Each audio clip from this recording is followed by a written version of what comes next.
Motors के share में आज आपको एक इंटरेस्टिंग चीज़ दिखाई देगी और देखिए इसके लिए हमने इसमें एक ऐड किया है XCV ताकि लोगों को समझ में आए कि ये क्यों इस तरीके से ट्रेड कर रहा है। दरअसल इसका कमर्शियल व्हीकल बिजनेस जो है वो आज से अलग हो गया है, वो बाद में लिस्ट होगा। अब ये जो आप स्क्रीन पर देख रहे हैं ये प्योर पैसेंजर व्हीकल कंपनी है। अब इसकी फेयर वैल्यू 400 रुपये आंकी गई थी और 400 रुपये के आसपास ये स्टॉक ट्रेड कर रहा है। लेकिन एक बार सुदर्शन से समझते हैं पूरा का पूरा मामला है क्या। Sudarshan, good afternoon. आज टाटा मोटर्स खबर में है, उसका कारण यह है कि टाटा मोटर्स का जो डीमर्जर स्कीम था वो इफेक्टिव हो चुका है। तो आपको स्क्रीन पे आज जो शेयर प्राइस दिख रहा है टाटा मोटर्स का, वो है टाटा मोटर्स पैसेंजर व्हीकल्स का। वो लिस्ट हुआ है ₹400 पर शेयर पे। अगर जो कमर्शियल व्हीकल का आप डिराइव करोगे कल के क्लोजिंग से तो वो आता है अराउंड ₹260 पर शेयर। अब क्वेश्चन आता है कि सीवी बिजनेस कब लिस्ट होगा, तो वो लिस्ट होगा अगले 30 से 45 दिन में।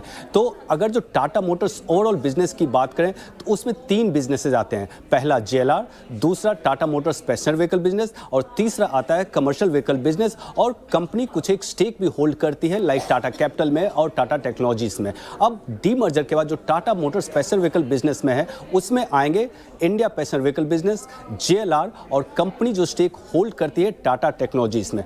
कमर्शियल व्हीकल में आएंगे इंडिया कमर्शियल व्हीकल बिजनेस जो कि कंसिस्ट करेंगे ट्रक और बस बिजनेस का। तो अब आते हैं ब्रोकरेजेस ने क्या वैल्यू निकाला है। तो एज पर JP मॉर्गन जो पैसेंजर व्हीकल का बिजनेस का वैल्यू है वो है ₹392 पर शेयर, कमर्शियल व्हीकल का है ₹306 पर शेयर और नोमुरा ने दिया है पैसेंजर व्हीकल के लिए ₹365 और कमर्शियल व्हीकल के लिए ₹367 और नुवामा ने दिया है ₹410 और पैसेंजर व्हीकल के लिए और कमर्शियल व्हीकल के लिए दिया है ₹280। तो अब पैसेंजर व्हीकल का लिस्टिंग प्राइस पता चल गया है। अब आगे देखेंगे कमर्शियल व्हीकल का एग्जैक्टली जब कंपनी लिस्ट होगी तो प्राइस क्या होगा। और इसके अलावा आज कॉर्पोरेट अफेयर्स मिनिस्ट्री ने इनके नाम जो चेंज करने का प्ली फाइल किया था उसको भी अप्रूव कर दिया पैसेंजर व्हीकल के लिए और न्यू नेम है Tata Motors passenger vehicles limited.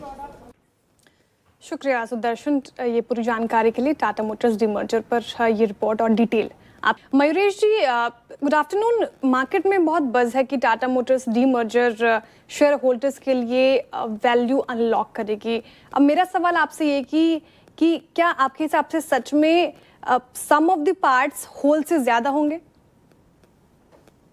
काफी पॉसिबल है श्रेया जी, और इसके 2 वजह हैं। पहली चीज, आई थिंक अगर आप कोर बिजनेस को देखें, जो Tata Motors passenger vehicle business होगा, लगभग 85% रेवेन्यू JLR से आएगा।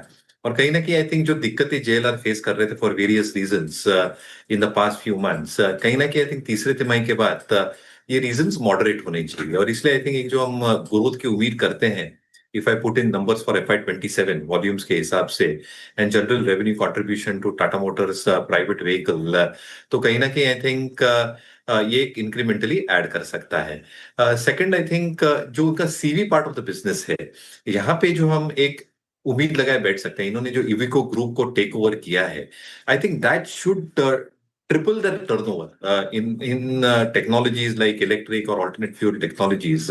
हालांकि FY27 में प्ले आउट होगा और तब तक आई थिंक थोड़ा मार्जिन में दबाव आ सकता है, but I think there can be a significant value unlock that can probably happen with the Iveco Group acquisition.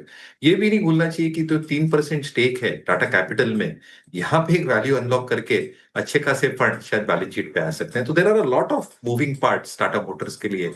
Under perform जरूर किया है, बट जैसे आई थिंक अगले कुछ तिमाहियों तक नंबर्स में रिफ्लेक्ट हो जाएगा both in the PV and the CV side of the business, और जो स्टेक है टाटा कैपिटल में, कहीं ना कहीं I think that should probably unlock value for investors. थोड़ा पेशेंस रखना पड़ेगा, अगले 1-2 तिमाही शायद थोड़े टफ रह सकते हैं मार्जिन्स के हिसाब से। ओके, तो टाटा मोटर्स में ये जो कारोबार अलग अलग होकर लिस्ट होंगे, एक ही टाटा मोटर्स XCV और CV का, तो ये कितनी वैल्यू क्रिएशन करेगा उस पर सवाल था और उस पर का जवाब।